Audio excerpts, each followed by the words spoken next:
নমস্কার শ্রোতা বন্ধুরা, অডিও স্টোরি এক্সপ্রেসের আজকের নিবেদন হরিনারায়ণ চট্টোপাধ্যায়ের লেখা ছোট গল্প রাত গভীর। গল্প পাঠে আমি নীলাদ্রি এবং সমগ্র পরিচালনায় টিম অডিও স্টোরি এক্সপ্রেস। শুরু হচ্ছে রাত গভীর।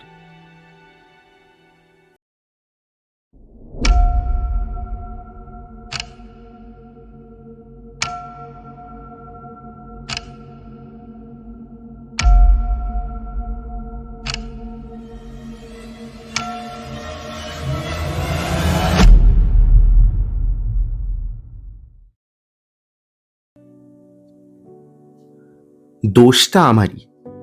বন্ধুর বোনের বিয়ে, যাব আর খেয়ে চলে আসব, এটাই ঠিক ছিল। কিন্তু গিয়েই মুশকিলে পড়লাম।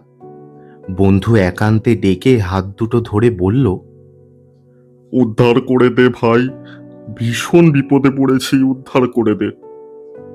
কি আবার হলো রে? পাড়ার ছেলের দল পরিবেশন করবে ঠিক ছিল, কিন্তু তাদের মধ্যে একদল বেপাড়ায় জলসা শুনতে চলে গেছে। লোক কম, তোদের হাত লাগাতে হবে। ঠিক আছে। পাঞ্জাবি খুলে ফেললাম, তারপর কোমরে গামছা বেঁধে লেগে গেলাম কাজে। সব যখন শেষ হলো রাত 12টা বেজে গিয়েছে। তখন নিজের আর কিছু মুখে দেবার মতো ইচ্ছে ছিল না। একটু দই খেয়ে রাস্তায় যখন পা দিলাম তখন 12:30।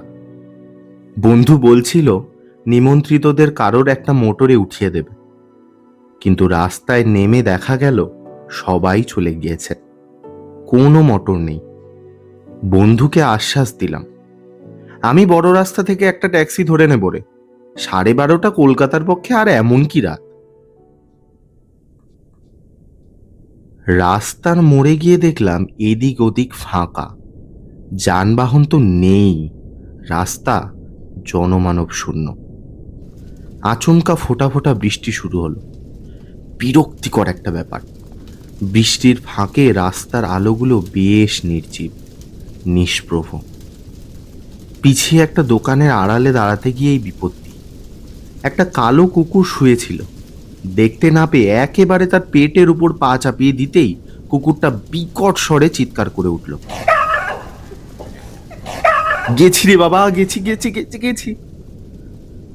লাফিয়ে রাস্তার কাছে আসতেই চোখে পড়ে গেল অনেক দূর থেকে একজোড়া আলো এগিয়ে আসছে আমার দিকে।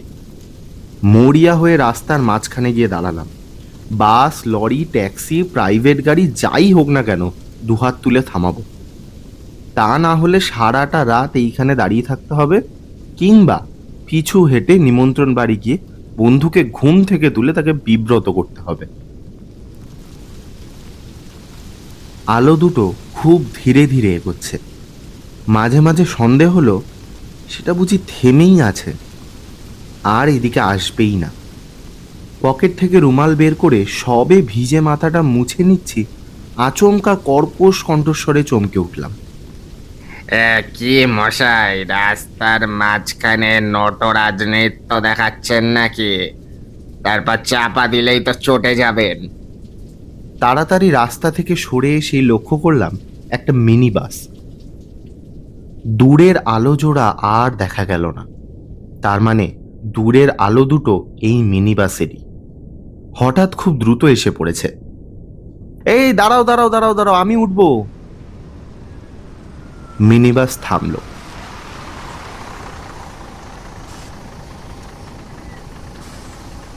হাতল ধরে উঠে পড়লাম। মিনি বাস একেবারে ফাঁকা। অবশ্য এই মাঝরাতে আর পরেই বা কোন যাত্রী পাবে। পিছনের সিটে বসে স্বস্তির নিঃশ্বাস ফেললাম। মাথাটা ভালো করে মোছা হয়নি। কোচার খুঁট খুলে জোরে জোরে মুছে নিলাম। আমার আবার সর্দির ধাত, মাথায় জল বসলেই বেদম কাশি শুরু হয়। মুখ তুলে দেখলাম একটা ছোকরা আমার হাতে টোকা দিচ্ছে। দাদা, টিকিটটা করবেন, টিকিটটা। জিজ্ঞাসা করলাম, ঠাকুরিয়া যাবে তো? হ্যাঁ হ্যাঁ, যাবে যাবে, যেতেই হবে। কত ভাড়া? 3 টাকা। 3 টাকা? 90 পয়সা করে যাই যে। কথাটা বলেই বুঝতে পারলাম ঠিক কথা বলিনি আমি। দিনের বেলা যা রেট, এই মাঝরাতে দুর্যোগে সে রেট কখনো হতে পারে নাকি? বাড়তি পয়সা বোধহয় ড্রাইভার কন্ডাক্টরের পকেটে যাবে। কোনো কথা না বলে 3টে টাকা এগিয়ে দিলাম। টিকিট দিতে দিতে লোকটা বলল, এই মিনি বাসে যেখানে যাবেন 1 ভাড়া, সামনের স্টপেজে নামলেও ওই 3 টাকায়। লোকটার সঙ্গে তর্ক করতে ইচ্ছে হলো না। বলুন যা ইচ্ছে, মাঝরাতে যে পৌঁছে দিচ্ছে এই আমার ভাগ্য। সিটে হেলান দিয়ে বাইরের দিকে দেখলাম, সব ঝাপসা, কিছু দেখা যাচ্ছে না। মিনি বাস খুব জোরে ছুটছে। এত রাতে পথিক নেই, ট্রাফিক সিগন্যালের বালাইও নেই, তাই এই বেপরোয়া গতি। কিছুক্ষণ পর ঘুমে চোখ বুজে গেল। ঘুমিয়ে পড়লেও অসুবিধা নেই, লোকটা আমি কোথায় নামবো সেটা জানে। ঠাকুরিয়া এলে ঠিক ডেকে দেবে। এক সময় ঘুম ভাঙল। মিনি বাস একভাবে ছুটছে। চোখ হাতঘড়ির দিকে পড়তেই চমকে উঠলাম। রাত 2:30। যেভাবে মিনি বাস ছুটছে এতক্ষণে ঢাকুরিয়া পৌঁছে যাবার কথা। জিজ্ঞাসা করার জন্য এদিক ওদিক দেখেই অবাক হয়ে গেলাম। মিনি বাস একেবারে খালি, কেউ কোথাও নেই। ও মশাই, মশাই, শুনছেন? ঠিক রুটে যাচ্ছেন তো? ঢাকুরিয়া পেছনে ফেলে এলেন নাকি? কোনো উত্তর নেই। আশ্চর্য, গেল কোথায় লোকটা? আমি যখন ঘুমিয়ে পড়েছিলাম তখন বোধহয় মিনিবাস থামিয়ে লোকটা নেমে গিয়েছে, কিন্তু এভাবে মাঝপথে কি নেমে পড়তে পারে? ঝড়ের বেগে মিনিবাস ছুটছে, মনে হচ্ছে মাঝে মাঝে চাকাগুলো যেন রাস্তায় ছুটছে না। ঠাকুরিয়া কখন পার হয়ে গিয়েছে? নিচু হয়ে দেখলাম দুপাশে ঝোপ জঙ্গল, জোনাকির বাহার। শহর ছাড়িয়ে গায়ের মধ্যে দিয়ে কোথায় চলেছে মিনিবাস? আমি এগিয়ে সামনের সিটে গিয়ে বসলাম। ঝুঁকে পড়ে ড্রাইভারকে বললাম, দাদা কোথায় চলেছেন? জায়গাটার নাম কি? ড্রাইভার পিছনে ফিরল না, গম্ভীর গলায় বলল, আমি বলবো কি করে? কন্ডাক্টর ঘন্টা না দিলে আমি বাস থামাই কি করে? কিন্তু ঘন্টা দেবে কে? কন্ডাক্টর তো কখন নেমে গিয়েছে। এবার ড্রাইভার পিছন ফিরল। এই পেঁচি ভুলগুলোর কথা আর বলবেন না মশাই। এই আছে, এই নেই, এদের সঙ্গে একসঙ্গে কাজ করাই ঝক মারি। আমার মেরুদণ্ড বেয়ে শীতল প্রবাহ, সমস্ত শরীর কেঁপে উঠল থরথর করে। মানুষ নয়, নরকঙ্কাল।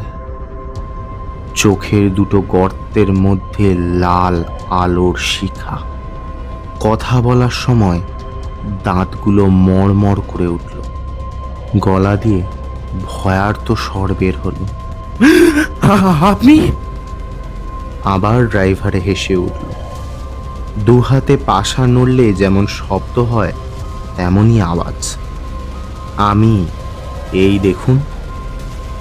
কঙ্কাল হাত দিয়ে ড্রাইভার একটা পইতে তুলে ধরল।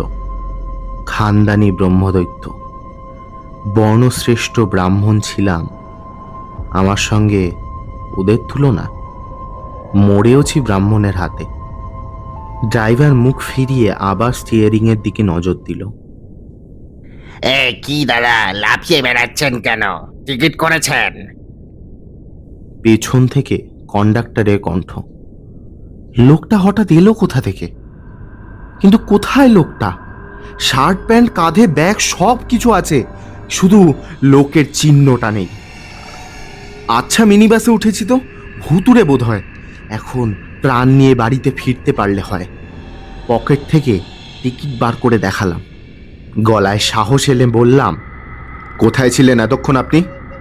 কোথায় আবার থাকবো, সিটের তলায় একটু ঘুমিয়ে নিচ্ছিলাম। ঘুম হওয়ার কি আর জো আছে নাকি? তারপর লোকটা পাশে বসলো।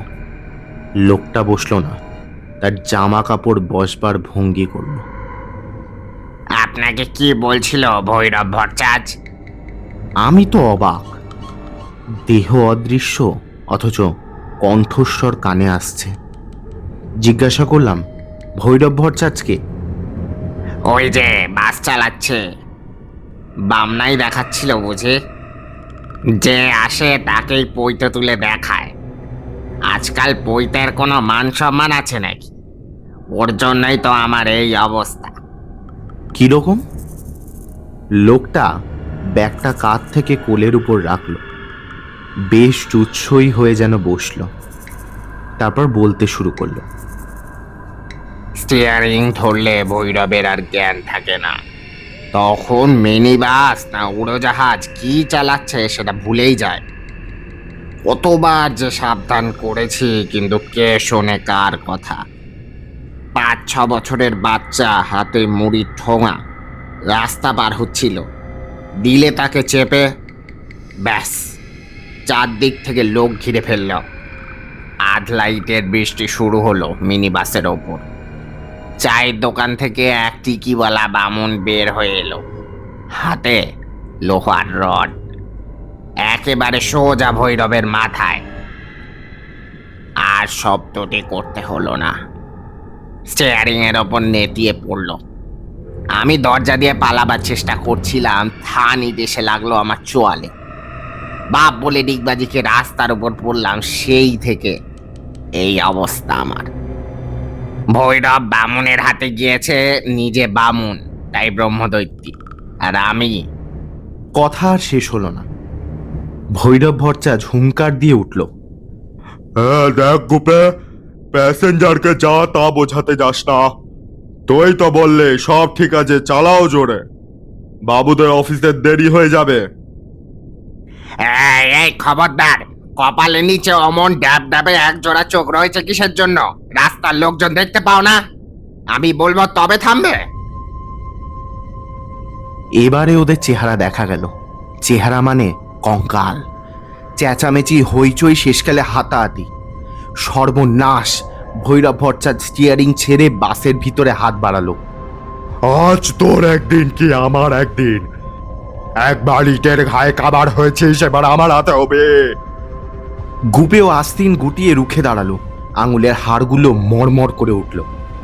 ব্যাগটা ছুঁড়ে ফেলে দিল বাসের মেঝের উপর। বেশ হয়ে যাক, দাদা বলে এতদিন কিছু বলিনি, কিন্তু আর মানুষ নই যে মিথ্যে কথা সহ্য করব। অপমান গায়ে মাখবো না, দেখি কার হারে কত শক্তি। আমি মহা মুশকিলে পড়লাম। দুই কঙ্কালের মাঝখানে আমি। লড়াই হলে বেশিরভাগ চোট আমার উপর দিয়েই যাবে। স্টিয়ারিং ছেড়ে ভৈরব ভট্টাচার্য ভিতরে চলে এসেছে। স্টিয়ারিংয়ে কেউ নেই, অথচ ভুতুরে বাস উদ্দাম বেগে ছুটছে। বুঝতে পারলাম এখনই আশেপাশের দোকানের সঙ্গে কলিশন হবে। মিনি বাস চুরমার, সেই সঙ্গে আমিও।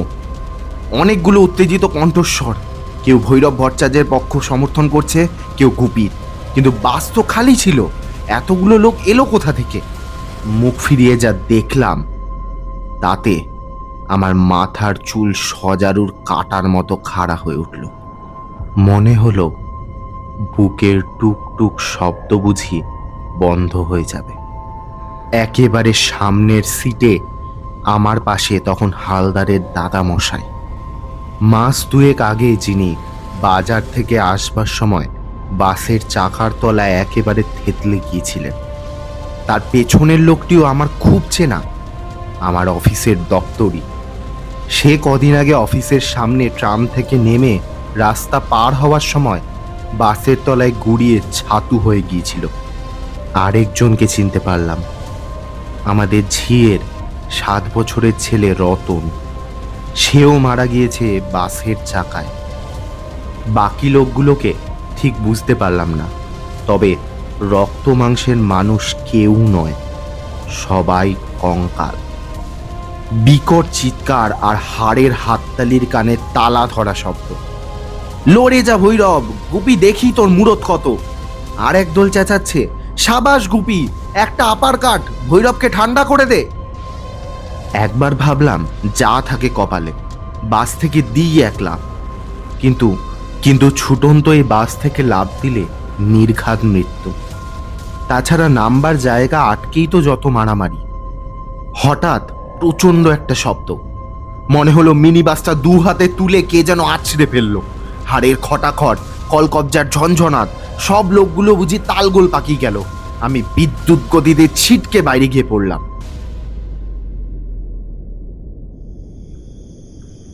কতক্ষণ পড়েছিলাম জানি না। জ্ঞান হতে ব্যাঙের কর্কশ ঐক্যতান কানে এলো। বুঝতে পারলাম পুকুরের ধারে পড়ে আছি। নরম মাটিতে পড়েছি বলে তেমন আঘাত পাইনি। দেহের কোথায় চোট লেগেছে হাত বুলিয়ে দেখতে গিয়েই চমকে উঠলাম। এক তিল মাংস কোথাও নেই, কেবল হাড় আর হাড়। স্বপ্ন দেখছি নাকি? চোখে হাত দিতেই হাত ভেতরে ঢুকে গেল। চোখ নেই, বিরাট দুটি গর্ত। অনেক কষ্টে কঙ্কাল দেহটা নিয়ে উঠে দাঁড়ালাম।